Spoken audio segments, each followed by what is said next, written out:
para abrirem as vossas Bíblias em Daniel, capítulo de número 3 e versículo de número 17.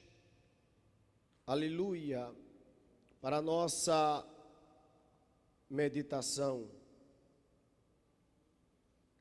Glorificado seja o nome de Jesus. Quero pedir aos irmãos que, glória a Deus, compartilhem nos seus lares, dê um like, lembrando que às 10 horas nós temos a nossa live no YouTube. Amém, irmãos?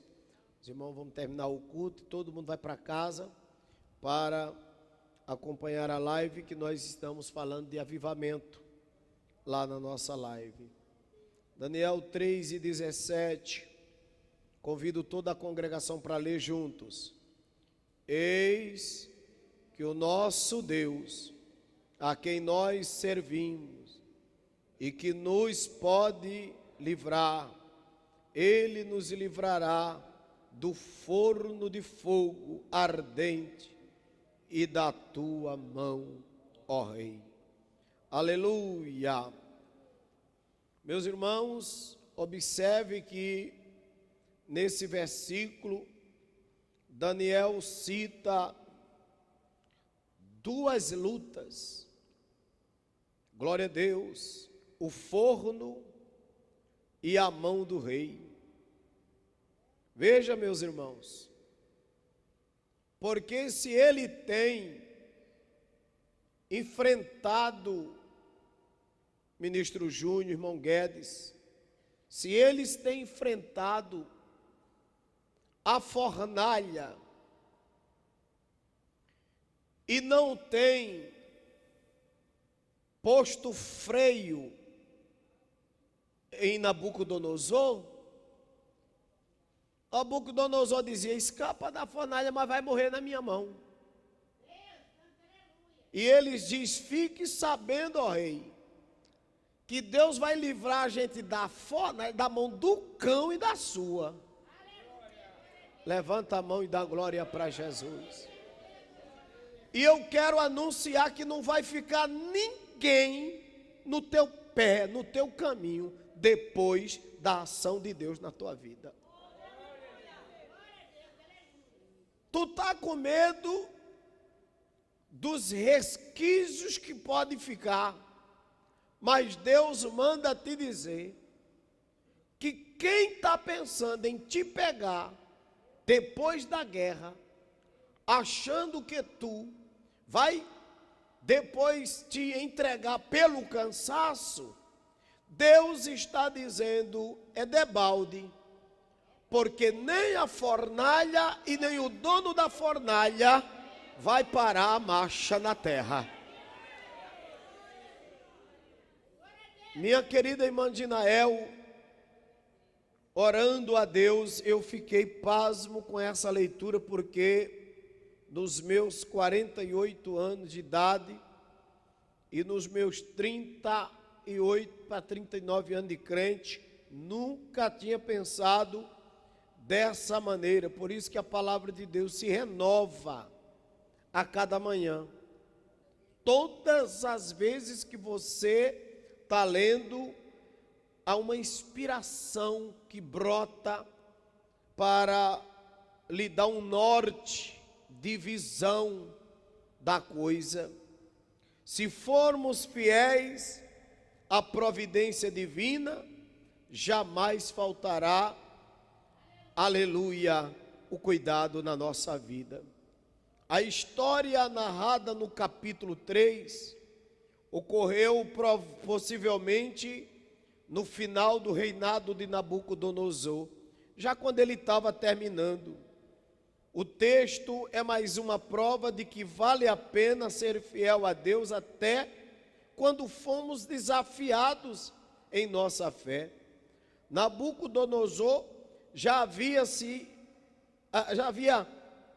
esquecido da manifestação do poder de Deus na revelação dos seus sonhos. Abra comigo Daniel 2, versículo 1.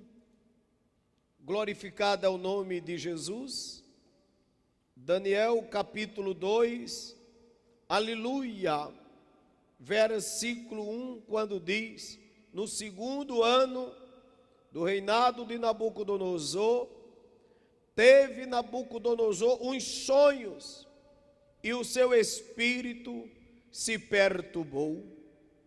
E o rei mandou chamar os magos, os astrólogos, os encantadores, os caldeus, para que lhe declarasse o rei qual tinha sido o seu sonho. E eles vieram e se apresentaram diante do rei. E o rei disse: tive um sonho. Para saber o sonho, está perturbado o meu espírito. E ele relata o sonho. E os irmãos agora pulam para o versículo 49. Quando diz no versículo 49 assim: e pediu Daniel ao rei, e constituiu ele sobre os negócios da província de Babilônia a Sadraque, Mesaque e Abdenego, mas Daniel estava às portas do rei. Veja, Daniel chega, porque os irmãos eu antecedi, porque os irmãos depois lêem em casa, que eu quero os irmãos lendo Bíblia. No capítulo 1 ele teve um sonho. Ele chama os feiticeiros, os magos. Ele chama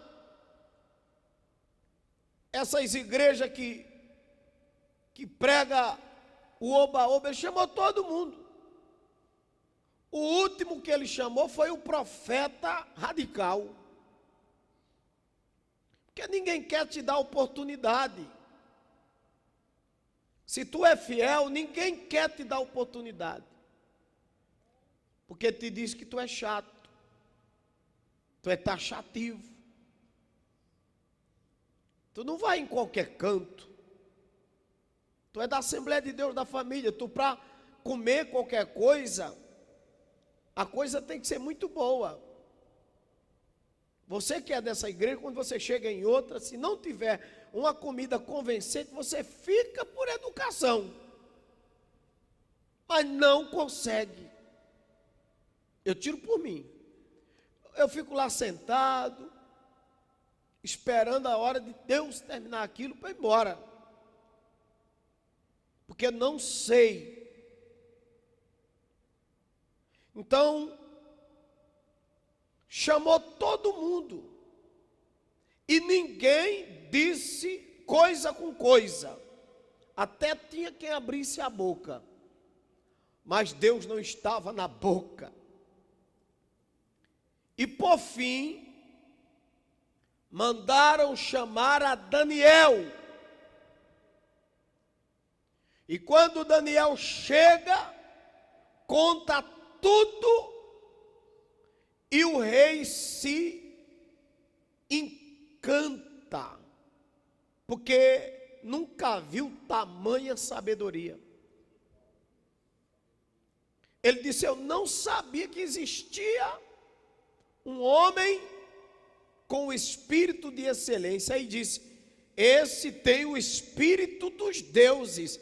Nabucodonosor até extrapolou, dizendo: Daniel não tem só a sabedoria do Deus dos hebreus, não, bote dos hebreus, dos egípcios, bote dos sereneus, dos cananeus, dos heveus, dos geteus, tudo junto.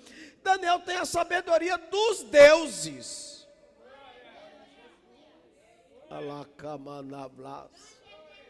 Porque não é assim, irmão?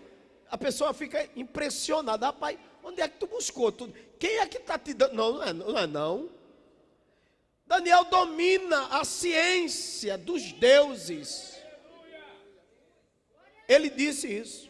Ele ficou impressionado. Quando ele disse que Daniel tinha a sabedoria dos deuses, ele estava ali desmoralizando todos os magos, astrólogos, feiticeiros, que ficava fazendo despacho nos corredores do palácio, dizendo que Deus tinha mandado para agradar o rei, ficava falando coisa para agradar o rei. O rei tinha uma cúpula de mentiroso, de profetas, bajuladores do lado dele, era uma coisa horrível. Todo dia eles inventavam uma unção nova, todo dia eles inventavam uma revelação para agradar. Mas na hora do vamos ver, na hora do decidir, na hora de realmente resolver o problema e tirar a perturbação da cabeça dele, na hora de tirar os demônios que ia matar ele durante a noite, na própria cama, para tirá-lo do palácio, na hora que o Satanás veio para levar Nabucodonosor para o inferno, só Daniel tinha o controle. Aleluia! A gente não precisa mostrar nada. Agora, na hora que precisar, estou aqui. Crente que ora é assim, irmão. Crente que jejuma é assim. Ele não é famoso, ele não vive cantando, ele não vive pregando, ele não é aclamado, mas na hora que diz, irmão, faça uma oração, pode ir para casa, irmão, receber, porque o crente ora e Jesus responde, porque está com ele. Por quê? Porque está no monte, está com a boca fechada. Ele não diz, me chame. A Bíblia diz, e mandaram chamar. Ele não estava lá, não. Daniel estava lá, irmão? Não. Outra coisa, você vai ver no capítulo de número 2 e no versículo primeiro, quando ele teve o sonho, está dizendo aqui, e o rei mandou chamar os magos, os astrólogos, os encantadores. Veja, a quem foi que o rei primeiro viu e deu prioridade? Aos magos, aos encantadores. Existe um ali que o rei não queria nunca pedir um favor, um contato, porque não via nada, era Daniel. Mas, quando Daniel abre a boca, que decine o sonho, e que tira os capeta dele, ele chama Daniel para perto dele, e disse, agora, tu vais ser chefe de tudo aqui dentro. E Daniel disse, eu tenho uns amigos, porque é assim, né, irmão? O crente, quando é cheio, ele anda com 2, 3 melhor do que ele. Agora, quando o crente é atribulado, ele anda com 30, 40 endemoniado também. O crente não tem muita gente, não. O endemoniado é que tem. O endemoniado tem um pacote de gente por ele, mas tem gente que defende ele, que briga por ele. O endemoniado faz careta. Agora o crente não. O crente tem 2, 3 que gosta dele. O resto, não conte muito não. De Castro Neve, de provas naidete. Aí Daniel disse para Nabucodonosor no verso 49, eu estou precisando de 3 amigos, Sadraque, Mesaque e Abidnego. Esses 3 são crentes. Aleluia. Meu irmão. Aleluia. Tu já tem as pessoas certas, não tem? Aleluia. Aleluia. Agora não é disso que eu quero falar. que a hora já foi. Eu quero falar de uma coisa aqui interessante. Como é que Nabucodonosor vê Daniel na posição que ele vê aqui no capítulo 3, no capítulo 2 e no versículo 1 ao 49? Como é que Nabucodonosor vê aquilo, presencia que o homem é crente, presencia que o homem é salvo, presencia que Deus está com ele, e ainda aclama a ele, nomeia a ele, e diz para todo mundo que ele tem a sabedoria dos deuses, a ciência dos deuses, e esse homem, esse mesmo homem, no capítulo 3 e no versículo 1 em diante, muda tudo.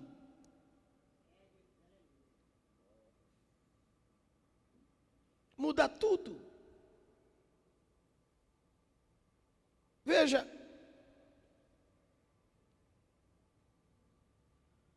quando chega o capítulo 3 e o versículo 1, 2 a 7, depois a 14, começa aquela guerra, começa aquela batalha, e Nabucodonosor cega e vai de novo afrontar Daniel. Aí Daniel diz: olha aí, eu não sei se o senhor está lembrado do sonho, mas no sonho já ficou provado que Deus é comigo. Agora, mais uma vez, Deus vai estar comigo e vai me livrar da fornalha, vai livrar os meus companheiros da fornalha e vai livrar da sua mão também. Então os irmãos observem aqui que o crente fiel, ele tem que estar cheio de fogo todo dia, porque o povo esquece, irmão. O povo esquece. Um minutinho que você se cala, o pastor está desviado. O pastor não está mais como era, não. O Nabucodonosor esquece do que a gente faz por eles. O Nabucodonosor é ingrato com a minha vida e com a tua vida. Então eu vou pedir para os irmãos aqui, façam tudo para a glória de Deus e não espere não. Porque, irmão, o rei é beneficiado, aclama, mas não respeita. Só quem gosta da gente é Jesus. Aleluia. Nós estamos aqui por Jesus. É o que eu disse aqui lá para o meio do culto. Lembra que eu falei? O que a igreja tem para oferecer? O evangelho, a pregação do evangelho. Mas tem pessoas que querem, não é o evangelho, querem uma igreja. São os irmãos que atuam com o espírito de Nabucodonosor. Tem que estar fazendo alguma coisa para agradar Nabucodonosor. Mas eu vou falar para os irmãos: não trabalhem para agradar Nabucodonosor, porque Nabucodonosor é ingrato.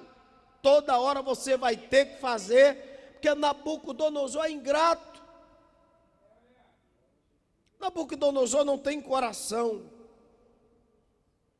e tornou-se um déspota que exigia dos seus súditos um servilíssimos, irracional. No meio da multidão dos súditos, porém, estavam os 3 jovens hebreus, fiéis ao Deus de Israel, do qual não transgrediram de modo nenhum. Eu não vou me alongar, eu ia falar da estátua, mas eu tenho que ser fiel à hora. O espírito do profeta é sujeito ao profeta. Teve um irmão que disse uma vez: mas é o espírito que está falando e eu não vou me calar, não. Aí ele abriu um versículo uma vez. Eu estava no Recife quando eu presenciei isso. Ele abriu um versículo uma vez. Ninguém controla o Espírito de Deus, não, viu? Aí o pastor Leôncio levantou e disse: mas na Bíblia está escrito que o espírito do profeta é sujeito ao profeta. Ele disse: ninguém controla o Espírito de Deus, não, viu, pastor? Aí o pastor disse: bem, irmão, o de Deus eu não controlo mesmo, não, mas o do profeta eu vou controlar. O profeta é você, eu vou controlar seu espírito agora. Desliga o microfone. O de Deus ninguém controla mesmo, não, mas o do profeta a gente controla, né? Se o profeta não calar, a gente cala.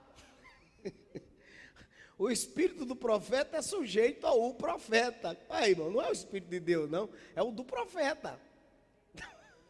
Então tem que calar. Então